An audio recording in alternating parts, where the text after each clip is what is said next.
Olá a todos, sejam muito bem-vindos ao curso de Introdução a Python na aula 8. Meu nome é João Pedro e hoje vou falar um pouco para vocês sobre funções. Assim como foi dito na aula passada, o conteúdo dessa videoaula é um pouco mais prático, então vou explicar ele também conforme nós formos fazendo o código aqui no Google Colab. Primeiramente, o que são funções? Quando nós estamos criando um código, é muito comum que a gente tenha que criar certos processos, certas contas, ou até mesmo diversos procedimentos repetidos ao decorrer do código. E nisso o código vai se tornando desgastado, o código vai se tornando repetitivo e não fica muito intuitivo nem muito limpo. Então, para isso, surgiram um conceito de funções. Um conceito onde nós podemos chamar qualquer trecho de um código a partir de qualquer outro ponto do código. Ah, como isso funciona? Eu vou mostrar aqui para vocês um exemplo simples. Supondo, primeiramente, seguindo a mesma lógica de todas as linguagens de programação, para a gente ter boa sorte no nosso algoritmo, sempre temos que começar criando a função Olá Mundo. Para definir uma função em Python, a primeira coisa que nós temos que fazer é digitar def de define, o nome da função, vou colocar hello, abre e fecha parênteses, dois pontos. E logo aqui, um pouco espaçado a mais para frente do que na linha de cima, fica todo o conteúdo da sua função.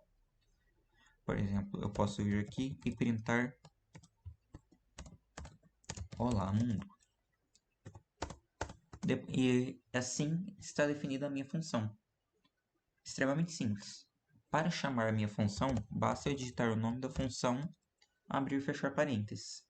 Se eu executar esse código, por exemplo, vocês vão ver que o código em si me retornou Olá Mundo. Essa é uma função bem simples, uma função que não possui parâmetros, uma função que não possui nenhuma aritmética, uma função que não possui return, porque ela é do tipo void. Então, essa daqui é a função mais básica que existe quando nós estamos discutindo sobre as nossas possibilidades. Aprofundando um pouquinho agora nesse assunto, vamos falar um pouco sobre parâmetros. O que são parâmetros? Parâmetros nada mais são trechos onde eu posso chamar uma função em algum ponto do código. Nisso eu passo algum valor que terá alguma utilidade dentro da função. Por exemplo, eu vou agora criar uma função gosto e aqui eu vou receber um parâmetro chamado nome. E essa função irá printar o seguinte texto: ouvi dizer que nome gosta de café. Essa é a minha função em si. Se eu chamar ela em algum momento do meu código passando nenhum parâmetro, vocês vão ver que ela vai me retornar um erro. Por quê? Está falando que está faltando um parâmetro obrigatório, chamado nome, que foi definido aqui na minha função.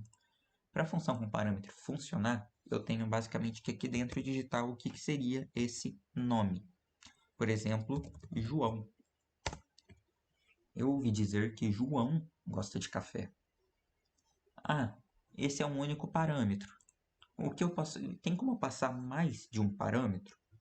Tem. Por exemplo, eu ouvi dizer nome e comida. Gosta. E aí aqui eu coloco gosta de café e comida. Mas aí aqui embaixo eu vou ter que passar um segundo parâmetro. Por exemplo, lasanha.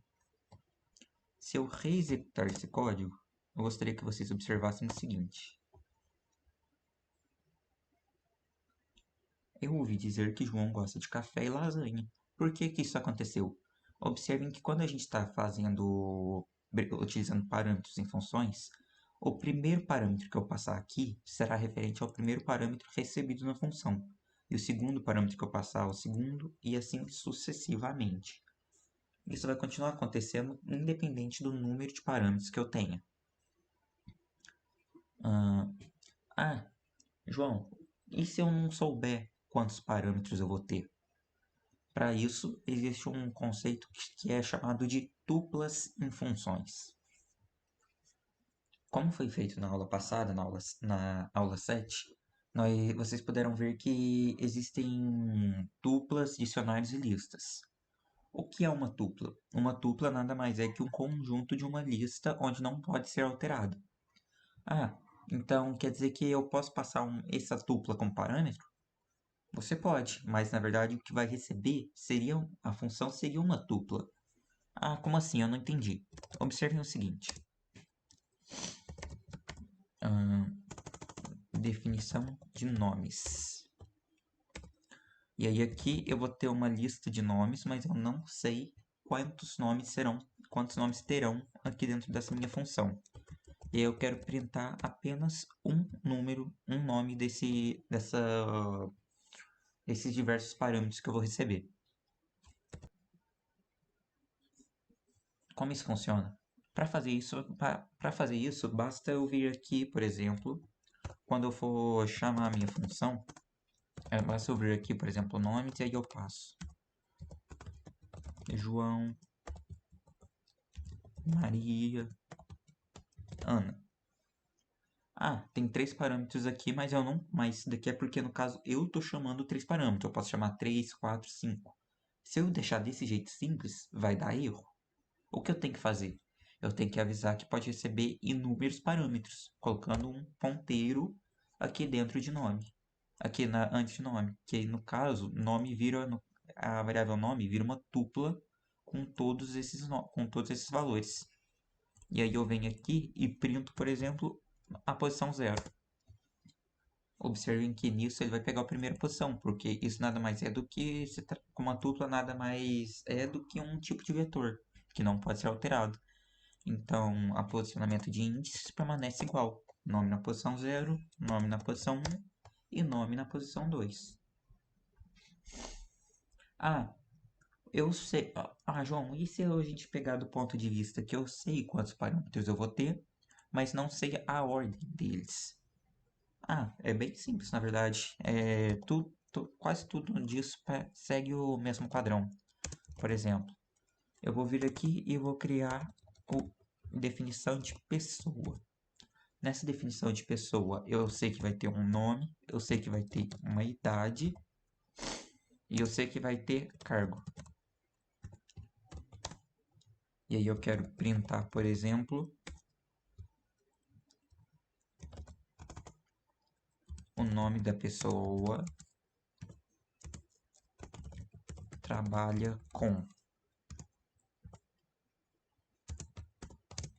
cargo e tem idade anos. João, eu não sei, por exemplo, vamos assumir que essa função aqui, assim como vocês estão vendo aqui em cima, a ordem dos parâmetros dela é nome, idade e cargo.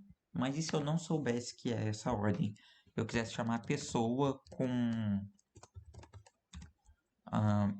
falando que por exemplo, tenho 20 anos, sou estudante e meu nome é João. Lógico, tudo isso daqui entre aspas.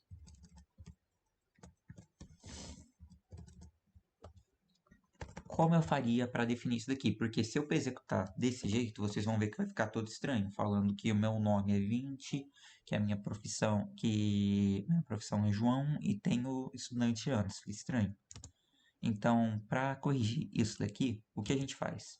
A gente define o que é cada parâmetro. Por exemplo, esse 20 é a idade, que é referente a esse parâmetro de idade aqui na função. Então, eu venho aqui e faço idade igual a 20, cargo igual a estudante e nome igual a João. Se eu executar novamente, vocês vão ver que o texto foi corrigido. Por quê? Quando eu passo exatamente o que cada um desses parâmetros será, isso daqui é chamado de keyword, ou seja, é como se fossem palavras-chave referentes ao meu código, onde, independente da ordem que eu passe elas aqui embaixo, elas vão ser redirecionadas para suas palavras-chave. Tanto que eu posso até trocar a ordem aqui, que vocês vão ver que vai permanecer a mesma coisa. Ok. João, gostei desse conceito de keywords, parece ser muito interessante, mas e se acontecer que nem nas tuplas e eu não souber quantas palavras-chave eu vou ter? A mesma coisa. Você não precisa, é a mesma coisa que você faz na tupla, você não precisa saber, você define como se fosse um ponteiro de palavras-chave, que nesse caso seria como se fosse um dicionário que também foi visto na aula passada. Por exemplo, eu vou até copiar essa mesma função aqui, só que aí eu vou mudar para pessoa 2. E aí aqui eu coloco dois ponteiros para definir que não é uma tupla e sim um dicionário. E aqui eu vou colocar P. Por quê? Quando eu chamar minha função aqui de baixo, por exemplo, eu quero passar, por exemplo, chamar pessoa 2 e aqui eu vou passar os parâmetros cargo igual a estudante, nome igual João, idade igual 20 e só. O que eu faço? Todos esses parâmetros não vão mais ser recebidos em nome, cargo e idade. Eles vão ser recebidos em P, mas em P na posição nome. Então ficaria algo como P na posição nome.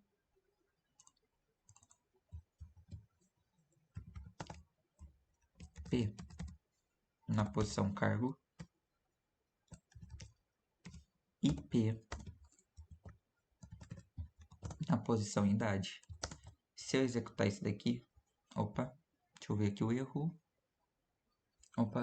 Nesse caso aqui, no caso foi erro meu, que eu coloquei aqui as aspas no lugar errado. Mas se eu executar agora novamente, vocês vão ver que quando eu executar e chamar essa função, só que aqui tem que ser uma string, vai aparecer que João trabalha com estudante, ou seja, um estudante tem 20 anos. Ou seja, vocês não precisam saber quantos parâmetros vocês vão receber ao criar essa função. A única coisa que vocês precisam saber é o nome dos parâmetros que vão ser passados. Por exemplo, você pode receber diversos parâmetros que não vão ser utilizados, passando mais parâmetros aqui na hora de chamar a função. E é bem importante saber também que existem os valores padrões para parâmetros. Por exemplo, vamos supor que eu tenho uma função que vai receber diversos valores opcionais, mas se não for se não for dito nada, vai ter um valor padrão. Como assim? Vou criar a definição de país, que aí aqui eu vou printar um nome do país. Simplesmente isso. E aqui embaixo eu vou eu vou chamar país e vou passar o nome do país. Por exemplo, eu vou passar Brasil. Eu vou passar Canadá e tem uma função, eu vou deixar sem nada. E aí aqui eu vou deixar salvo como nome igual a México, por exemplo. Se eu executar essa função, vocês vão ver o seguinte. Vocês vão ver que quando eu chamei Brasil, ele reescreveu o nome que estava como México para Brasil. Quando eu chamei Canadá, ele escreveu o nome que estava México para Canadá. Mas quando eu não passei parâmetro, ele utilizou o parâmetro padrão.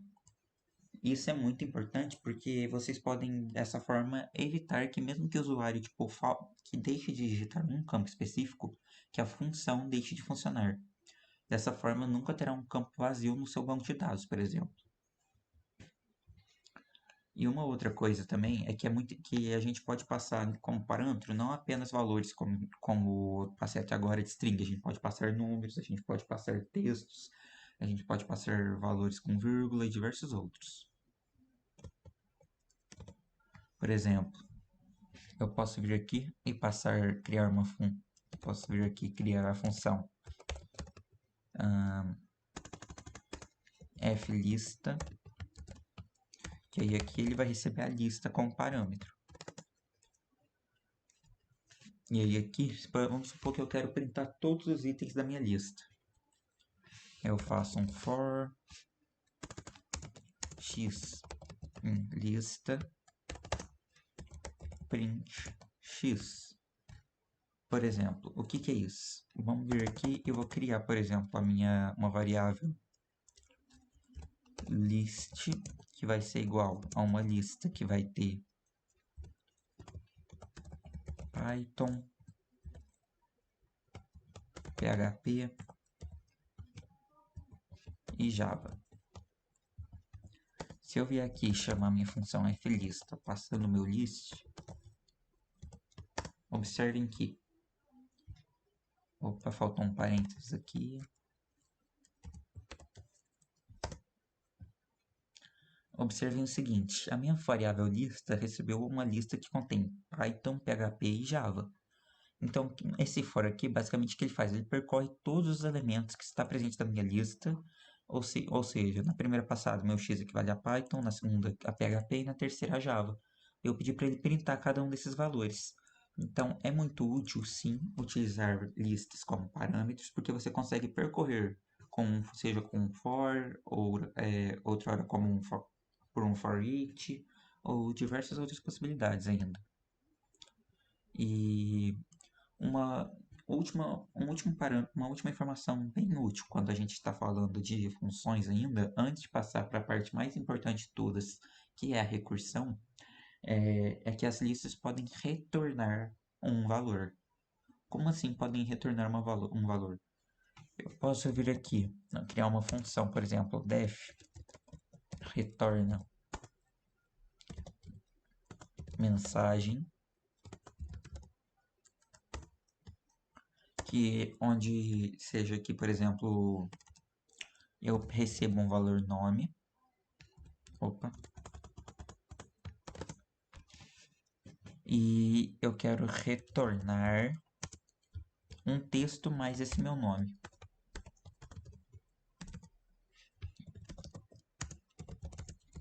Seja bem-vindo. Nome. E aí, se eu vier aqui, por exemplo, e eu vim aqui e falo que y vai ser igual ao retorna mensagem passando o meu nome, João. Se eu executar, vocês vão ver que não aconteceu nada. Por quê? Porque eu não mandei printar em nenhum lugar. Mas se eu printar o meu y agora até mesmo fora da minha função, vocês vão ver que vai funcionar. Por quê? O meu valor de y, a mensagem seja bem-vindo João, não está mais dentro da minha função. Está dentro da minha variável y. Então, isso funciona tanto para mensagem quanto para valores. Por exemplo, eu posso vir aqui ainda e criar uma função soma, onde eu recebo valores x e y. Opa, vou sair sem querer. E aí eu quero retornar o valor de x mais y. Se eu vier aqui embaixo e chamar a função e falar que z é igual a soma passando 5 e 3, e eu quero printar z, observe que ele vai printar 8. Por quê? Meu valor de z é o que retornou da soma de x com y, que foi passado pela função.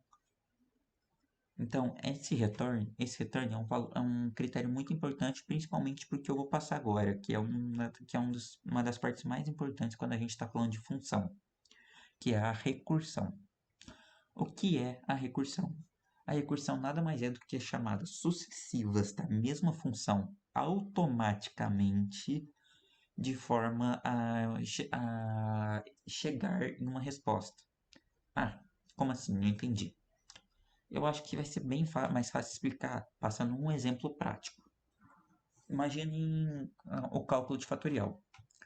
Vocês sabem que o cálculo de fatorial é feito fazendo a multiplicação do número com o seu antecessor até que chegue em 1.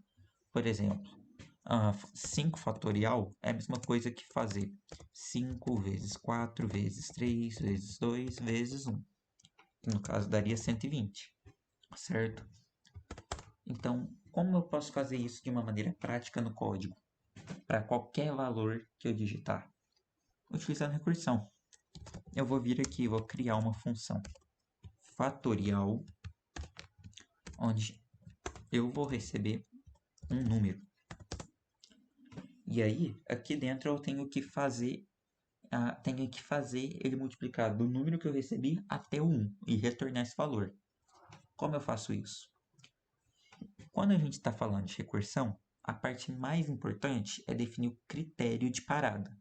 Aí a gente para e pensa na lógica do código que a gente está criando. Num algoritmo de fatorial, quando o código para? Quando chega no 1. Porque ele multiplicou todos os valores, chegou no 1, acabou. Porque todo número multiplicado por 1 é ele mesmo.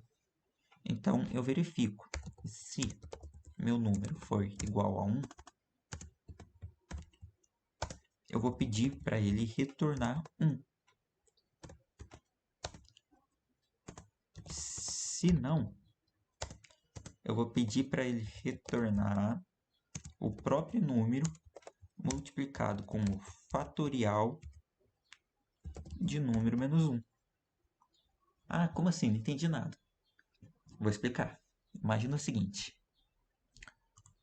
Eu vou só executar aqui para vocês entenderem na prática, tipo, que vai dar certo isso daqui. Opa, só faltam 2 pontos aqui. Observem que aqui ele retornou 120, mas eu não entendi o porquê. Imaginem o seguinte. Quando eu estou fazendo a minha primeira chamada, o valor da minha variável número equivale a 5, certo?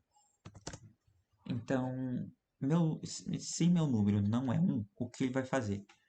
O valor ele vai retornar o próprio número, que é 5, multiplicado com o fatorial de 4, o que é 5 menos 1, certo? Isso daqui é quando eu chamo o Isso daqui é quando eu chamo o fatorial de 5. Agora eu tenho que descobrir o fatorial de 4. O fatorial de 4, nada mais. Aí minha variável número é igual a 4. Ou seja, ela vai retornar 4 vezes o fatorial de 3. E nisso ele vai continuar. O fatorial de 3 nada mais é do que. Ele nada mais vai retornar do que 3 vezes o fatorial de 2. A mesma coisa com o 2. Fatorial de 2 vai retornar 2 vezes o fatorial de 1.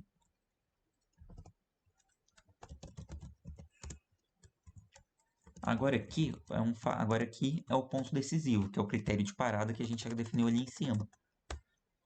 Minha variável número, aqui no caso 2 não, aqui seria 1, né?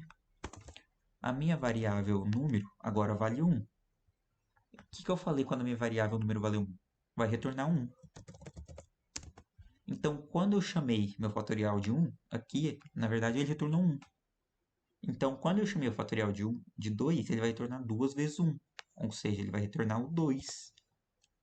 Quando eu chamei o fatorial de 3, ele vai retornar o 3 vezes 2. Ou seja, ele vai retornar o 6.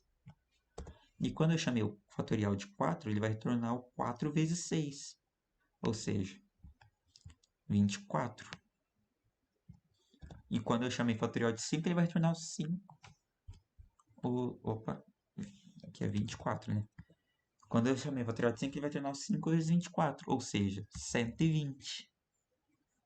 Nessa brincadeira, ele fez esse caminho todo de ida e volta, percorrendo várias camadas, até que ele chegou no critério base e aí foi subindo todas as respostas de uma vez só.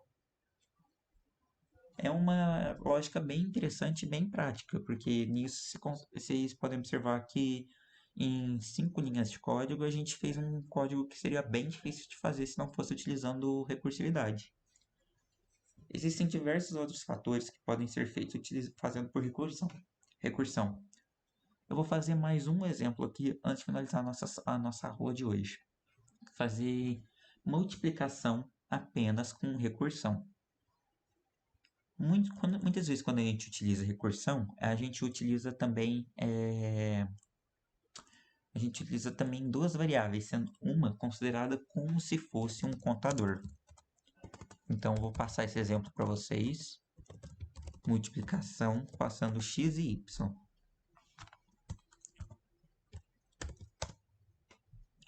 O que eu faço? Eu vou querer fazer uma função onde eu faço a multiplicação apenas com recursão de 3 e 5, por exemplo. Eu vou querer printar esse valor.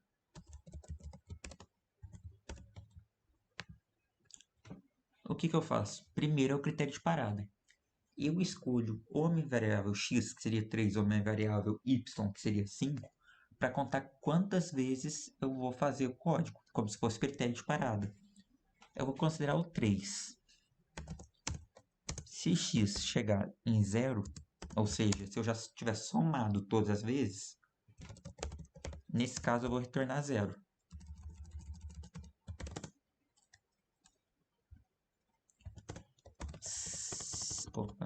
Se não, eu vou retornar o meu próprio y somado com a multiplicação, passando aqui x menos 1 e o próprio y. Ah, como assim? Não entendi de novo. Só para vocês verem que isso daqui vai dar certo. Por que isso daqui deu certo? Explicando que nem eu expliquei de cima. Observem a primeira passada que é 3 e 5. X vale 3, y vale 5. O que aconteceu na primeira passada? X vale 0? Não. Então ele retornou o quê? O 5 e chamou multiplicação com 2 e 5. Somado 5 mais isso daqui. Na segunda passada, x vale 2, o y vale 5. Ele retornou 5 mais multiplicação de 1 com 5. Mesma coisa, x vale 1, y vale 5. Ele retornou 5 mais multiplicação de 0 e 5. E aí aqui, quando x vale 0, ele retornou 0. Ou seja, esse multiplicação de 0 por 5 retornou 0. Esse multiplicação de 1 e 5 retornou 5 mais 0, 5. Essa multiplicação de 2 e 5 retornou 10, 2 vezes 5. O valor desse daqui retorna 15. Então, recursividade acaba que é um critério bem útil que ajuda a gente a economizar bastante tempo de código e assim como muitas linhas de código. Esse foi o conteúdo da aula de hoje. Espero que tenham gostado e encontro vocês na próxima aula.